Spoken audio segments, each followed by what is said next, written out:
it's me, Amanda, and welcome to part 1 of 2 of my Best of 2014 series. I actually got the idea to start this video way back in January of 2014, and I'm going to share it with you because I am an avid book lover, and probably a lot of you are too, especially if you're watching this from Tumblr. But yeah, this video is going to be a quote reading video. I've never seen a video like this before, so I guess I'm just going to go ahead and explain what it is. In this jar, this is a mason jar with my name on it, I got as a gift. In this jar, I have put book titles and quotes on slips of paper that I have read and liked or just read, and I've been saving these up all year long, and I decided to make a video at the end of the year going through all of them and reading the quotes, talking about the book titles that are in there. This is not extensive by any means. There are lots of books that I've read that are probably not in here. That's just probably because I got lazy as the year went on. But all of my favorites I know are in here, and so I thought that it would be fun to kind of go through this little jar of goodies with you guys as part of my Best of series. So I'm just going to go ahead and pull off the lid, which by the way has a little heart on it, which I thought was really cute. And I'm just going to get in there. I don't think I can fit my hand in here though. That's going to be tragic. Okay. This is the Parabody Oath. I don't even know if I'm saying that word right. This is the oath from the Shadowhunters Codex, which I read in February of 2014. And in case you're wondering, it is, "Entreat me not to leave thee, or return from following after thee. For where you go, for where thou goest, I will go, and where you stay, I will stay. Thy people shall be my people, and thy God my God. Where thou diest will I die, and there will I be buried. The angel do so to me, and more also, if aught but death part thee and me." And this thing, that oath gives me feels every time. You guys know how I feel about the Shadowhunter Chronicles, and that just sort of like, the feels. I don't know, every time I read that I always imagine, Jem and Will and Alec and Jace and Julian and Emma standing there saying it to each other, and it just sort of hits me in the feels. Because it just, I don't know. It gives me feels. I don't have any other words for that, but the Shadowhunter Codex was a great book. It's up on my bookshelf, which you can't see. But the Shadowhunter Codex was a great read. It kind of felt like I was actually Shadowhunter studying all this stuff. My sister and I actually made rune shoes. We got plain white canvas shoes and drew runes all over it from the Codex. And we have a little inside joke about the True North rune because she went to draw it and just looks at it and goes, "Whoa, that's complicated," a la Julie Blackthorn. So that was kind of that. The other strip that I've brought out is also a Cassandra Clare quote. This is from City of Heavenly Fire, which I read in May 2014, right when it came out. Oh, that book, guys! You already know my feelings about this book. But this is my favorite quote from this book, one of them. Well, the other one is somewhere in here, I think, and it's "Temperance and fire, and we go stronger. When we suffer, we survive." But you already knew that. This one is, "We are all the pieces of what we remember. We hold in ourselves the hopes and fears of those who love us. As long as there is love and memory, there is no true loss." I don't remember who said that. I think it was probably Magnus. But that quote means a lot to me because I have a big thing with memories. I remember things and I hold them close, probably more than what is healthy, but it's just a good reminder that as long as you remember things, as long as you have that in here and in here, there's really no true loss. You can't lose it. You can't lose yourself. You can lose parts of who you are, you can lose parts of your personality, things that make you different, things that make you the same, but you can't lose yourself because you are a combination of everything that you know and everything that you remember, and that stuff doesn't go away so easy. At least not yet, anyway. I'm sure when we get older we'll forget stuff, but I'm gonna shut up now. I'm trying to be profound and it's not working. Oh, I forgot about this. The Maximum Ride series. I read these back in April. I don't know why I found this was funny, so I'm not going to read it aloud, but yeah, I read the whole Maximum Ride series by James Patterson in April of 2014, and yeah. That book series, it was definitely an easy read. Like, I didn't get super attached to the characters, and it wasn't as intense and whatever as, like, the Mortal Instruments, but it was still a really good read, and I really, really liked it. I think it is geared more toward the middle school audience, or maybe the, like, early high school audience, but it was still a good read. I really liked it. James Patterson is a really good writer. Like, never let me say otherwise, because he's a really good writer. His stuff just isn't, maybe my personal cup of tea, but that's okay. I misspelled Clockwork Angel, and I don't know why, but I reread this book in January 2014, and this is my favorite quote, and you probably all know it. "One must always be careful of books and what is inside them, for words have the power to change us." from Tessa. You already know how I feel about the Infernal Devices. That series gives me so many feels. Jem Carstairs is my baby, and Will Herondale needs to take a long walk off a short cliff, even though I'm kind of okay with him now sometimes. Sometimes he just drives me crazy. The other quote is another one from the James Patterson novel. This was The Angel Experiment, which was the first book in the Maximum Ride series. And this I will read because it's funny. It's a dialogue between two characters. Man, you weigh a freaking ton. What have you been eating, Rox? Why? Is your head missing some? There you go.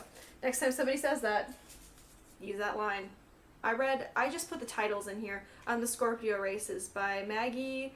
I don't know how to say her last name. It's going to be written down here somewhere. I don't know how to say her name. I'm sorry. But I read The Scorpio Races in December 2014. I actually just finished it like 2 weeks ago.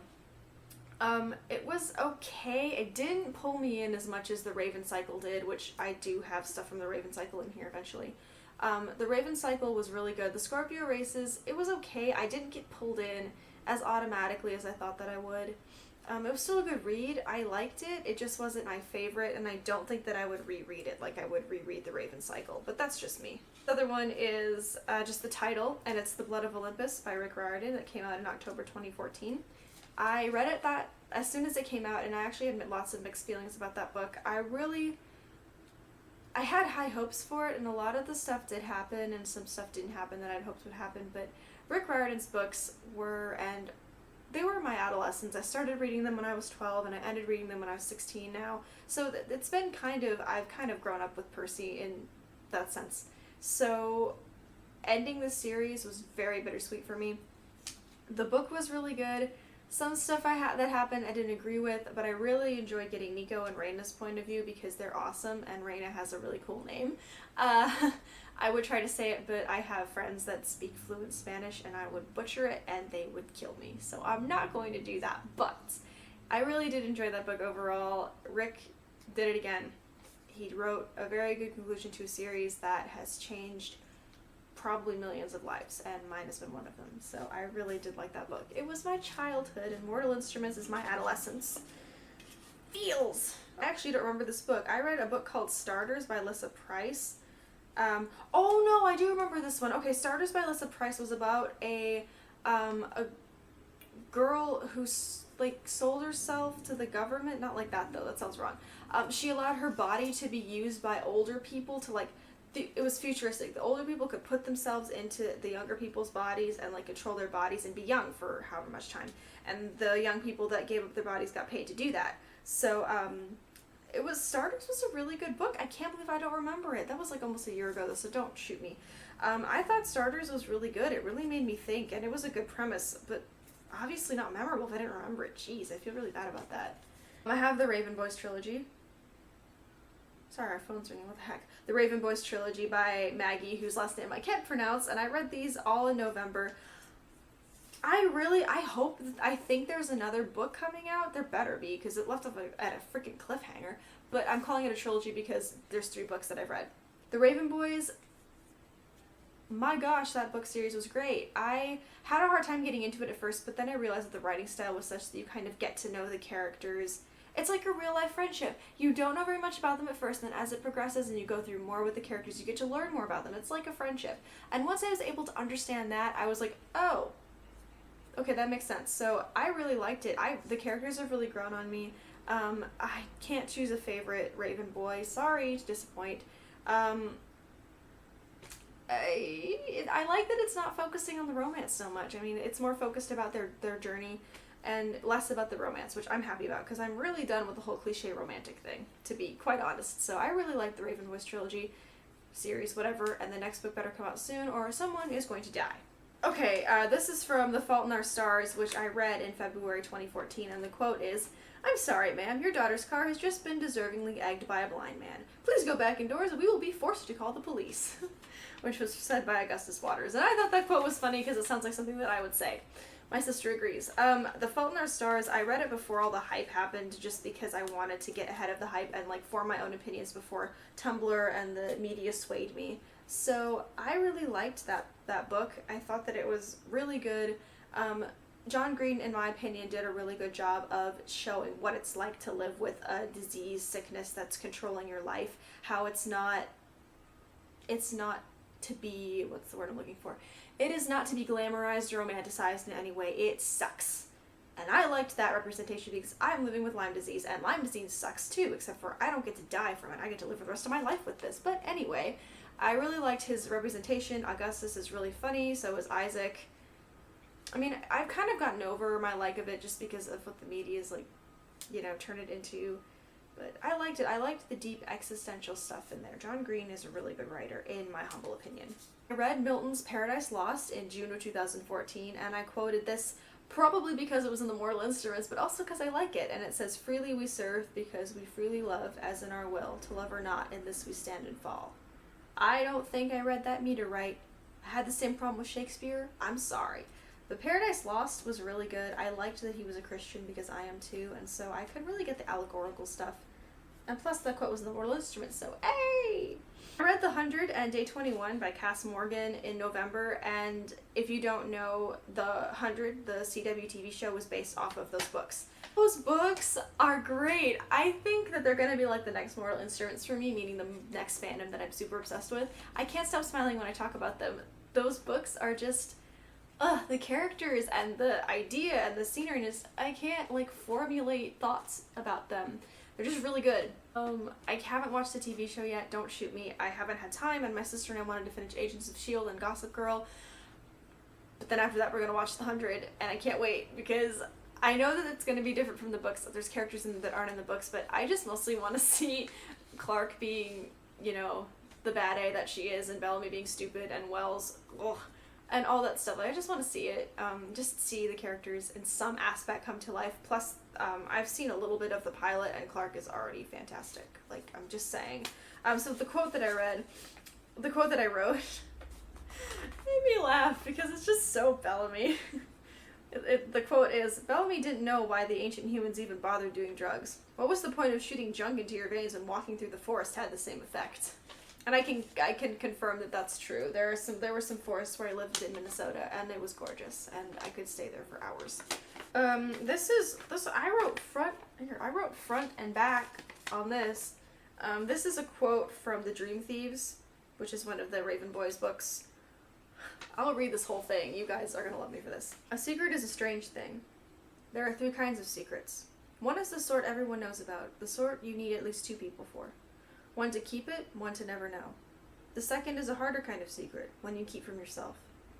Every day, thousands of confessions are kept from their would-be confessors, none of these people knowing that their never-admitted secrets all boil down to the same 3 words. I am afraid. And then there is the third kind of secret, the most hidden kind, a secret no one knows about. Perhaps it was known once but was taken to the grave. Or maybe it is a useless mystery, arcane and lonely, unfound because no one ever looked for it. Sometimes, some rare times, a secret stays undiscovered because it is something too big for the mind to hold. It's too strange, too vast, too terrifying to contemplate. All of us have secrets in our lives. We're keepers or kept from, players or played. Secrets and cockroaches. That's all will be left at the end of it all." There you go. Okay, so I read Delirium by Lauren Oliver back in January, and I really liked that book. To me, it wasn't worth the hype, but that's just my opinion. And I wrote this quote, "It's so strange how life works. You want something and you wait and wait and feel like it's taking forever to come. Then it happens and it's over, and all you want to do is curl back up in that moment before things change." And I can relate to that quote because I've felt that way a lot of times. But Delirium was pretty good. I didn't ever finish the trilogy because it just didn't grab me, but it was a good book. I mean, it's not my personal favorite, but to each their own, right? Another Clockwork Angel quote. Because I'm fabulous. I don't know who said this one. I think it was Jem? It says, "It's alright to love someone who doesn't love you back, as long as they're worth you loving them, as long as they deserve it." No, it was Sophie. Sophie said that.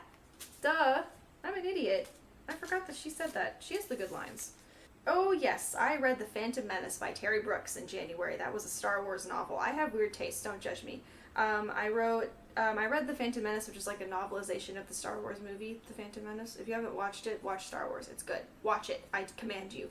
And I really liked the characterization, and I have a soft spot in my heart for Anakin, who turns out to be Darth Vader, the evil psychopath who tries to rule the galaxy and fails miserably. It's from The Angel Experiment by James Patterson, which I read in April, and it is "Honesty is always good, except when it's better to lie," which it is most times. And that reminds me of Jace Herondale. Lightwood, whatever. I call him Jace Lightwood, but he's actually Herondale, and it's really confusing, and I don't care. I'm just kidding. That was all for my book quote countdown thingy. I hope you enjoyed it, and I don't know when this is going to go up, but probably after Christmas, so I hope you guys had a magnificent Christmas if you celebrated, and I hope you have a fabulous new year. And yes, may all the glitter in Magnus Bane's loft rain down upon you, and I will see you in my next video. Bye. I read The 100 and Day 21 by Cass Morgan, who those books had this, that's not correct, gosh. Start over. Secrets and Cockroaches. Sounds like my family read about now. Oh, Lena Holloway's the character. Wow, I'm an idiot. Come to me. Paper.